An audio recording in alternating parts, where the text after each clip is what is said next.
വിഷയമായി ബന്ധപ്പെട്ട് തന്നെയാണ് മാത്സ് എങ്ങനെ ചെയ്ത് അതിന് ഉത്തരം എങ്ങനെ കണ്ടുപിടിക്കാമെന്നൊരു പേര് തന്നെയാണ് എന്നെ മാത്സിനകത്തേക്ക് അടിപ്പിക്കാത്തൊരു സത്യമാണ്.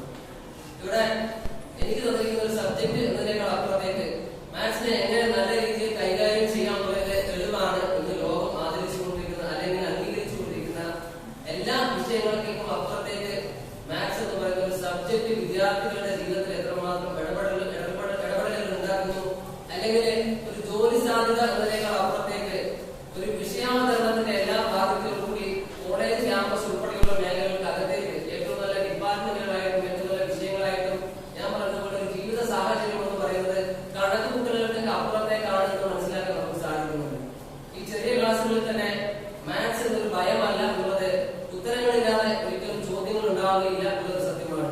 ചോദ്യങ്ങൾ നിർമ്മിക്കപ്പെടുന്നുണ്ടെങ്കിൽ അത് തീർച്ചയായിട്ടും ഉത്തരങ്ങള് നമ്മുടെ ലൈഫിന്റെ എക്സ്പീരിയൻസ് വെച്ച് അല്ലെങ്കിൽ അതിന്റെ അപ്പുറത്തേക്ക് നമുക്ക് മനസ്സിലാക്കാനുള്ള സാധ്യതകൾ തുറന്നിടുന്ന ഒരു സബ്ജക്ട് തന്നെയാണ് മാത്സ് എന്നുള്ളത്.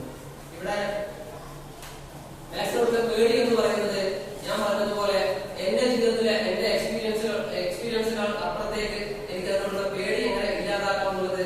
തീർച്ചയായിട്ടും അതൊരു വെല്ലുവിളിയായിട്ട് ഞാൻ എന്റെ ചെറിയ ക്ലാസ്സുകളിൽ എടുത്തിരുന്നെങ്കിൽ എനിക്ക് പറഞ്ഞതുപോലെ രാമാനുജനെ പോലെ ആ ഒരു ലെവലിലേക്ക് എത്താൻ കഴിയില്ല എന്നുള്ളത് എനിക്ക് ഉറപ്പുണ്ടെങ്കിലും പക്ഷെ അദ്ദേഹത്തെ കുറിച്ച് കൂടുതൽ മനസ്സിലാക്കാൻ സാധിക്കുന്ന ഒരു വിദ്യാർത്ഥിയായിട്ട് നിങ്ങളുടെ മുമ്പിലേക്ക് വന്നു നിൽക്കാൻ എനിക്ക് സാധിക്കുമായിരുന്നുള്ളത് ഒരു വിശ്വാസമാണ്. ആ വിശ്വാസം എന്റെ ജീവിത രീതികളിൽ ഒരു കാഴ്ചപ്പാടുകൾ ഉൾപ്പെടുത്തിക്കൊണ്ട് തന്നെ ഈ പറയുന്ന മൈനസും പോസിറ്റീവ്സും നെഗറ്റീവ്സും എല്ലാം തന്നെ ഞാൻ പഠിക്കുന്നുവെങ്കിൽ പോലും അതിൽ ഏറ്റവും നന്നായിട്ട് ഇഷ്ടപ്പെടുന്ന ഒരു വിദ്യാർത്ഥിയായിട്ട് എല്ലാം ഒരു പോസിറ്റീവായിട്ട് എന്നെ കാണണമെന്ന് എന്റെ നഴ്സറി ക്ലാസ്സുകളിൽ പഠിപ്പിച്ചിട്ടുണ്ടെങ്കിൽ ഞാൻ അത് പഠിച്ചിരിക്കുന്നത് ഇങ്ങനെ ഒരു വരയും ഇങ്ങനെ ഒരു വരയും കണ്ട പോസിറ്റീവ്സ് അല്ല. എനിക്ക് പഠിച്ചതിന്റെ അധ്യാപകര് ഞാൻ ആദ്യം പഠിക്കുന്നതിന്റെ 1, 2, 3 എന്നുള്ളത് എനിക്ക് പഠിപ്പിച്ചു തന്നിട്ടുണ്ടെങ്കിൽ അതും അപ്പുറത്തേക്ക് ഒരുപാട് സംഖ്യകൾ ഉണ്ടെന്നുള്ളത് എനിക്ക് പഠിപ്പിച്ചു തന്നിരിക്കുന്നത് ഹൈസ്കൂൾ വിദ്യാഭ്യാസ മേഖല അതുപോലെ തന്നെ ഹയർ സെക്കൻഡറി ഉൾപ്പെടെ ഞാൻ ഈ കോളേജ് ക്യാമ്പസ് മേഖലത്ത് വന്നപ്പോ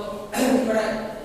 മാത്സ് എന്ന് പറയുന്ന ഡിപ്പാർട്ട്മെന്റിനകത്ത് ഇത്രയധികം സാധ്യതകളോടുകൂടി വിദ്യാർത്ഥികൾ പഠിച്ച് ഇവിടെ ഞാൻ ഇതിന് പുറത്ത് ഞാൻ കണ്ടിട്ടുണ്ട് 99.9% മാർക്ക് നേടിയ വിദ്യാർത്ഥിയുടെ പേര് ഞാൻ കണ്ടിട്ടുണ്ട്.